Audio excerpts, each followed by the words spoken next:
সর্বশ্রেষ্ঠ উপায়। মানব জীবনের উদ্দেশ্য কি? মানব জীবনের উদ্দেশ্য হচ্ছে লব্ধা সুদুর্লভমিদম বহু সম্ভবান্তি।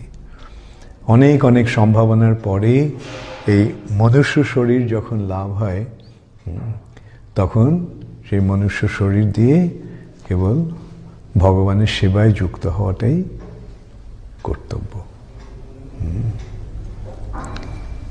কেন এই যদি মনুষ্য শরীর অর্থদম এ অনেক সুযোগ নিয়ে আসে, এই মনুষ্য শরীরে যে সুযোগ পাওয়া যায় কোনো শরীরে এরকম সুযোগ পাওয়া যায় না। কিন্তু অনিত্যম অধ্রুবম, কখন যে এটা শেষ হয়ে যাবে